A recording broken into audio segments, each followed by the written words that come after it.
every day of every hour, whether it's on the billboards brushing the fabric of the skies, or the animated pixels on our smartphones. Flashing lights beam onto us. Enjoy. Coca-Cola. Enjoy. Quality, value, style, service, selection, convenience, economy, savings, performance, experience, hospitality, low rates, friendly service, name brands, easy terms, affordable prices, money-back guarantee, free installation. Free admission, free appraisal, free alterations, free delivery, free estimates, free home trial, and free parking. No cash, no problem, no kidding. No fuss, no muss, no risk, no obligation, no red tape, no down payment, no entry fee, no hidden charges, no purchase necessary, no one will call on you, no payments or interest till September. Our rate of consumption has moved at an unprecedented rate ever before seen in human history. Having 4% of the world's population, the United States alone is an account for 30% of the world's consumption. So what's this ideology that dominates our lifestyle?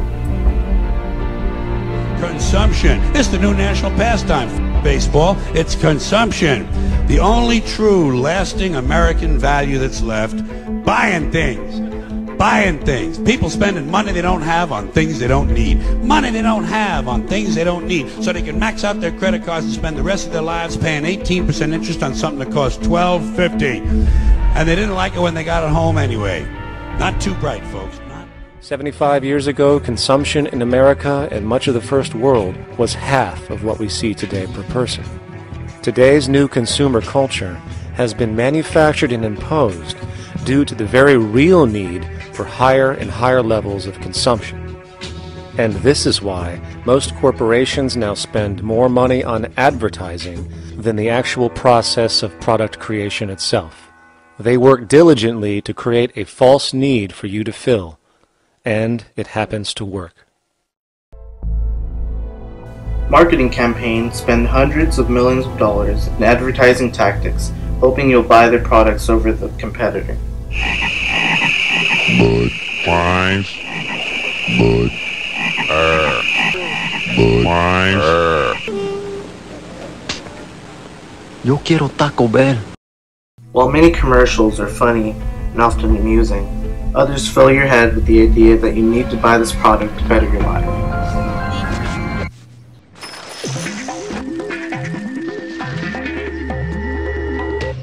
Maria, will you do my backside?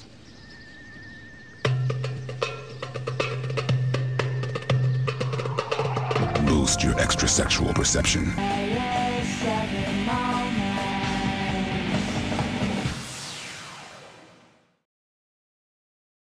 Of course, consumerism has given us convenience in a fast-paced world. The opening of supermarkets has allowed us to buy all kinds of food at the same location.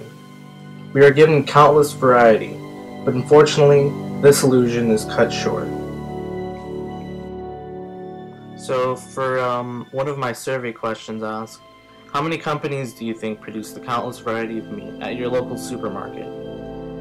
Out of the 20 I surveyed, 12 believed that around 30 companies produced meat, and 6 thought that around 20 produced the meat. But what is the truth? In the 1970s, the top 5 beef packers controlled only about 25% of the market. Today, the top 4 control more than 80% of the market. You see the same thing happening now in pork. Even if you don't eat at a fast food restaurant, you're now eating meat that's being produced by this system.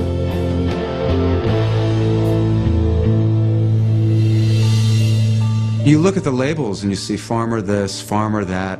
It's really just 3 or 4 companies that are controlling the meat.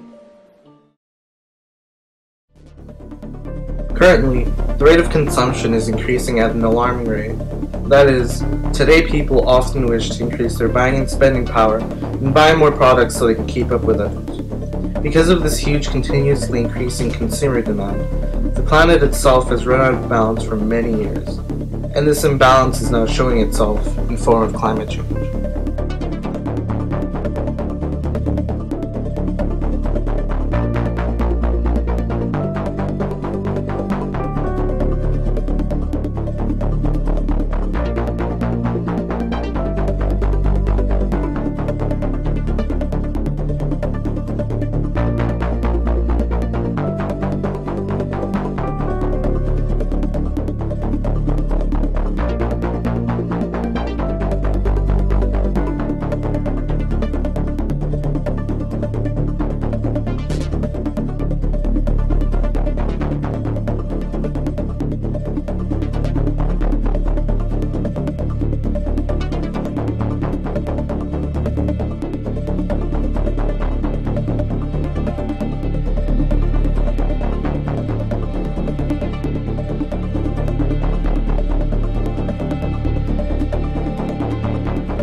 the Western world grows, so does the need for resources.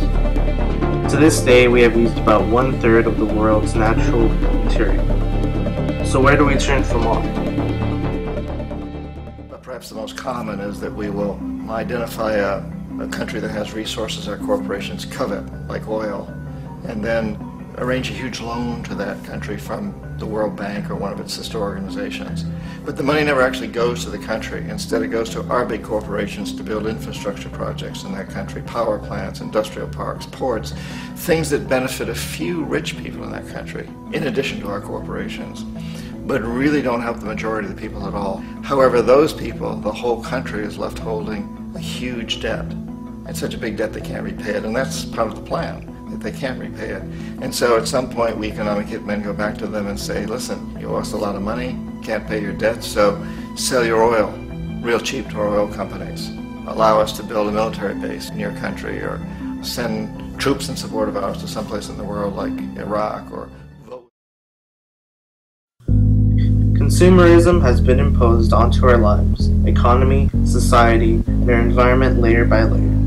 Rising consumption has helped meet jobs and basic needs.